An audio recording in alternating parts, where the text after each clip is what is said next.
উপকূলে বেড়েছে লবণ চাষের পরিমাণ, তবে চাষিদের দাবি মন প্রতি লবণের লোকসান হচ্ছে 220 থেকে 250 টাকা। ন্যায্য দাম নিশ্চিতে ফের আন্দোলনে নামার হুঁশিয়ারি লবণ চাষি ও ব্যবসায়ীদের। আবহাওয়া অনুকূলে তাই উপকূলে পুরোদমে চলছে লবণ উৎপাদন। যেন মাঠে ব্যস্ততার শেষ নেই লবণ চাষিদের। একদিনেই মাঠে লবণ উৎপাদন হচ্ছে 36,000 মেট্রিক টন।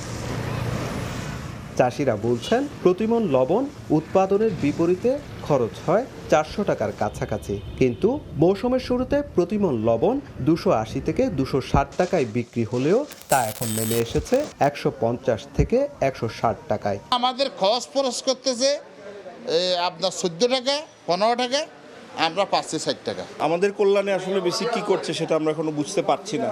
এরই মধ্যে আরেক দফা লবণের দাম কমায় জরুরি মতবিনিময় সভা করেন কক্সবাজার ও চট্টগ্রামের বাঁশখালী উপজেলার লবণ চাষী ও ব্যবসায়ী সংগ্রাম পরিষদের নেতারা। ন্যায্য মূল্য নিশ্চিতের জন্য আরেক দফা আন্দোলনে যাওয়ার ঘোষণা তাদের। এটার জন্য দায়ী মাফিয়া সিন্ডিকেট লবণ মিল মালিকেরা 5 টাকায় 4 টাকায় কিনে 50 টাকায় বিক্রি করতেছে।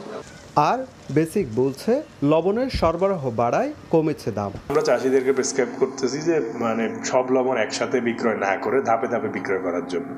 চলতি মৌসুমে 69,198 একর জমিতে লবণ চাষ করছেন 41,355 জন চাষি। আর দেশে লবণের চাহিদা ধরা হয়েছে 26,10,000 মেট্রিক টন। সুজাউদ্দিন রুবেল, সময় সংবাদ, কক্সবাজার। 4 দশক ধরে আপনার ফাইন্যান্সিয়াল পার্টনার আইডিএলসি।